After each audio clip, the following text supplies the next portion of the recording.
जिस संसार में नेगेटिव पावर प्रभावी मोमबत्ती धर्म, पॉजिटिव पावर प्रभावी दीपक धर्म को नकारता है, दीपक धर्म मोमबत्ती धर्म को दुत्कारता है, एक दूसरे का उल्टा एक दूसरे को गलत बताता है, तो यही इस संसार का सबसे बड़ा भ्रम, कंफ्यूजन, माया या अज्ञानता है। चूंकि दो विपरीत शक्तियों का आपसी संयोग ही संतुलन के सिद्धांत का जन्मदाता है। स्त्री पुरुष, पॉजिटिव नेगेटिव, अमावस्या पूर्णिमा, दिन रात, लंबा नाटा, गोरा काला, इनका आपसी संयोग ही इस संसार को चलाता है।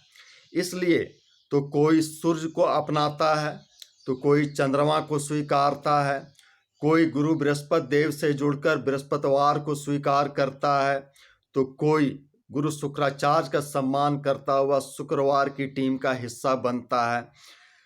इंसान अलग अलग टीमों का अलग अलग हिस्सा बनकर, साफ सुथरा पूरक प्रतियोगी बनकर अपने मानवीय जीवन के जंग को जीतने की जगह मानव से दानव रूप धरकर शैतानी रूप अपनाकर नाश और सर्वनाश का खेल दिखाता है। यही इस संसार का सबसे बड़ा कन्फ्यूजन है।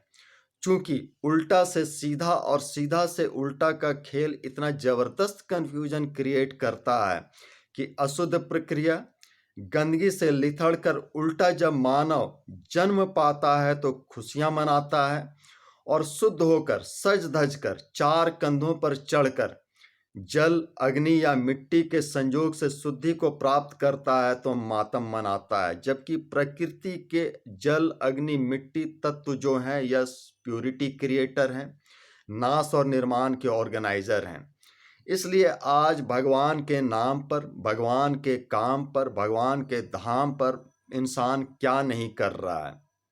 जबकि भगवान भौ से भूमि, गौ से गगन, वौ से वायु, आकार से अनल या अग्नि, नौ से नीर या जल, मतलब प्रकृति ही भगवान है, भगवान ही प्रकृति है। और इन्हीं पंच तत्वों के, इन्हीं महान निराकार महान शक्तियों का जो आकारित स्वरूप है, वह भगवान का जो स्वरूप अपनी कहानी गढ़ता है, वही आदर्श रूप में हम इंसानों को अपने पीछे पीछे चलाता है, जिसे इंसान ठीक से नहीं समझने के कारण कॉपी पेस्ट में उलझकर अपने जीवन संग धर्म को भी बदनामी की काली स्याही में डुबाता है, काली स्याही में रंगता है। एक सजग आस्थावान इंसान संजय विश्वास की गाड़ी में चलकर, भगवान को सरलता से समझकर, कंधों पर कांवर उठाकर, भगवान के शिव स्वरूप से जुड़कर भोलेनाथ शिव के दरबार में श्रावण मास में सालों साल से जल चढ़ाने का प्रयास कर रहा। मानव जन्म रूपी शरीर का जो अशुद्धि है उसको दूर करने के लिए शुद्ध कर्मों से जुड़कर शुद्धता प्राप्ति के माध्यम से मुक्ति मोक्ष के लक्ष्य को प्राप्त करने का प्रयास करता रहता, लगातार कर रहा था। लेकिन वह दुखी होता उन नौजवानों, नौनिहालों को देखकर जो भगवान की गलत पढ़ाई पढ़कर गांजा भांग संग गंजेड़ी नशेड़ी बनकर अपनी जिंदगी को भ्रम के चक्रव्यूह में उलझा रहे थे। जवानी की शक्तियों को जीवंत बनाने की जगह जिंदा लाश बना रहे थे। ऐसे ही एक टोली के संग एक बार संजय को ऐसी तीर्थ यात्रा में रात्रि विश्राम का मौका लगा, जहां पर उनके अलमस्त मदमस्त जीवन को देखकर संजय सोच रहा था, जो धीरे धीरे आपसी परिचय के माध्यम से बात भगवान के विषय प्रसंग से जुड़कर चर्चा परिचर्चा का विषय बन गया। तो संजय की बातों का प्रभाव अब उन पर ऐसा पड़ रहा था कि वो लोग जो अभी तक हो हुड़दंग कर रहे थे, अब शांत होकर गंभीर होकर संजय की बातों को सुनने समझने का यत्न कर रहे थे। जो भगवान की सरल व्याख्या कर रहा था, भगवान प्रकृति, भगवान है प्रकृति ही भगवान है, भगवान ही प्रकृति है, प्रकृति से ही नाश और निर्माण है।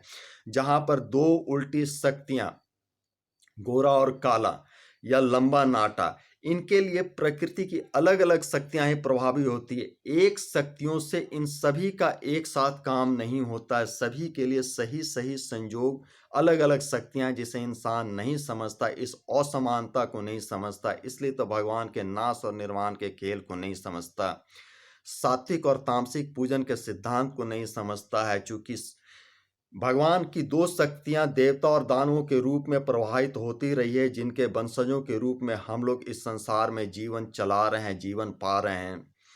तो जो हम देवताओं के वंशज हैं, जो पॉजिटिव प्रभावी जीवन जीने वाले हैं, उनके लिए शुद्ध सात्विक पूजन प्रभावी बताया गया है। और जो दानवों के वंशज रहे हैं, जो नेगेटिव पावर प्रभावी जीवन जीने वाले हैं, उनके लिए तामसिक पूजन है।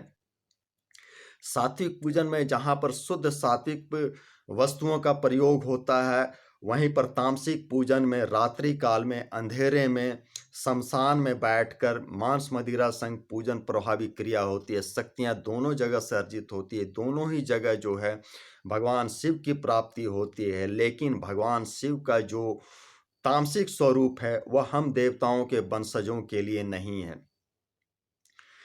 चूंकि भगवान का जो महाकाल महाकाली स्वरूप है, इनका निवास स्थान शमशान है और ये नग्ना रूढ़ा है, तो क्या हम इंसान आज समाज में इनका कॉपी पेस्ट करके शमशान में निवास कर सकते हैं या नग्न होकर जीवन जी सकते हैं?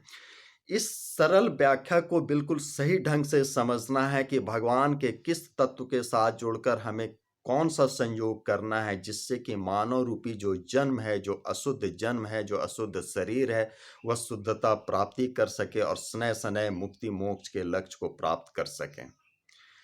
अपनी बातों को संजय समझा रहा था और नौजवान बच्चे उत्साहित होकर इसे सुनने और समझने का यत्न कर रहे थे। शायद उनमें से कुछ अपने अंदर संकल्प भी ले रहे थे कि अपने जो अंदर की जो तामसिकता है उसको कम करना है और शुद्धता सात्विकता को बढ़ाने का प्रयास करना है।